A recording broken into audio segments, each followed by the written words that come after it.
was just reading on this, Abhijit Iyer Mitra, he would be the only field marshal after Ayub Khan.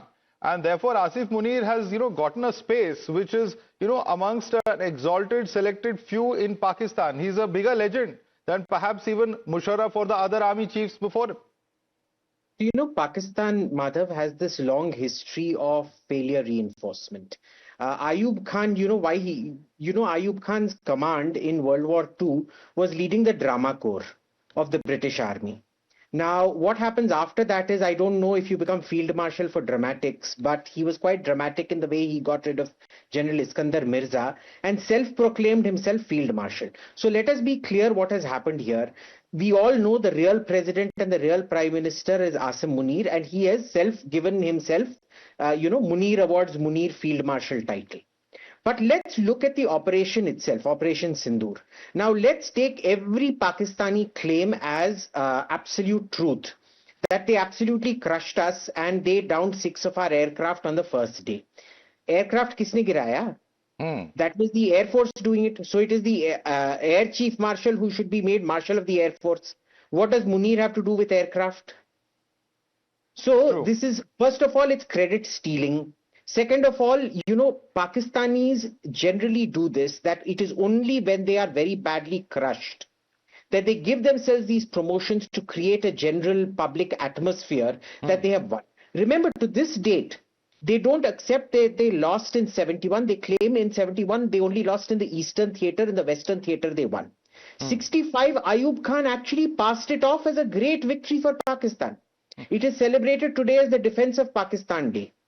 So in their history, and you know what happened after Kargil. Kargil is fresh in everybody's memory, where, absolutely no consequences. It was poor Nawaz Sharif who had to pay the price for Musharraf's misadventure. Yes, yeah. This is a sign of two things. One is that there is going to either be a coup and this man is going to take over, in which case Shehbaz Sharif is going to come crying like his brother Nawaz Sharif and tell us that more people were killed during Kargil than in the 65 and 71 war put together.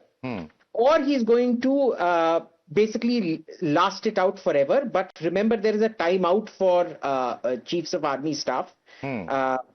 Everlasting in that position, it is 11 years. Either they are removed like Musharraf or they go up with a case of exploding mangoes like was the case with Ziaul Haq. Absolutely. And in fact, Shehbaz Sharif has no option in this kind of situation, Lieutenant Sani, because he knows. He's seeing what's happening to Imran Khan, and that's a fate that he certainly wants to avoid. Either that or it's the same fate that his brother Nawaz Sharif has. No, you're absolutely right. As I said, this current, just to draw a parallel to somebody said, it was in Ziaul Haq's time that the Islamization of the Pakistan army started in a major manner, where about 25% of the people were taken in who came in with credentials which talked about their teachings in madrasas and the inclination towards the more fundamentalistic thinking. And today, Asif Munir is an answer to that particular gentleman. The process started then, and you're seeing the manifestation today, where it's 100% transition that has happened. So I think the worrisome thing for India is that you've got a bit of a nutcase who's now going to be across the border for some time. There are no rules of game that engagement. You will find engagement being done on very, very frivolous manners. So I think we have to be very careful that this proxy war, which we want to defeat, new policy we have put in place, how are we going to be able to execute it in the future? And you're absolutely right, as what you said and what the general otherwise also mentioned, it's a tit for tat. Shahbaz remains in power, Nawaz is clean, the family continues with whatever they have to do in their family fortunes, the army continues to do everything. So it's hunky-dory and the government functions, there's a democracy, you keep fibbing to the world and your population suffers as it's going to suffer. Yeah. So that's what the outcome is. But the whole point is it's such a charade because they're just surviving on international dole. How long will that dole survive? How quickly will it run out is a big question. But I want to just draw your attention to General Prasad as far as the statement that we just played out. He said that on the intervening night of May 9 to 10th and around 2:30 a.m., General Asif Munir called me that India has launched its ballistic missile, landed at Noor Khan base. He later says that he calls me when he was swimming. This is just a charade that's being propped up as if to show that the Prime Minister is still in control of things. But they have admitted that not only have their air bases been hit, that ballistic missiles have been used, and it's all on record. So what are they actually trying to boast about is still a question. You see, this is always finding a scapegoat. Now, the one thing that if you tell the Prime Minister at 2:30 at night that the missile is coming to our airfield, it only goes to say, oh, we're trying our best, but you better be responsible for all that's happening. You have not been able to deal with the Indian government. That's the point that I wanted to make. But more importantly, Madhav, today, he has made himself the field marshal. People say he will not retire. He will not retire at all. This field marshal is going to stay in power for many years to come.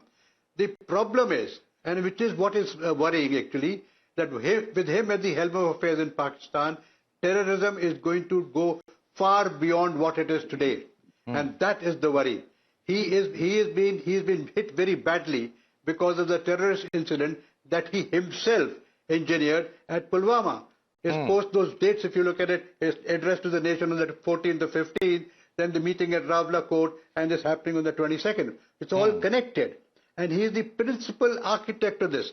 Therefore, I fear that this fellow, who is an outright jihadi, as General Sani said, comes from a stream which is jihadi stream, non-English speaking, and educated at Madrasa, is only going to think about how to engineer another massive terrorist incident.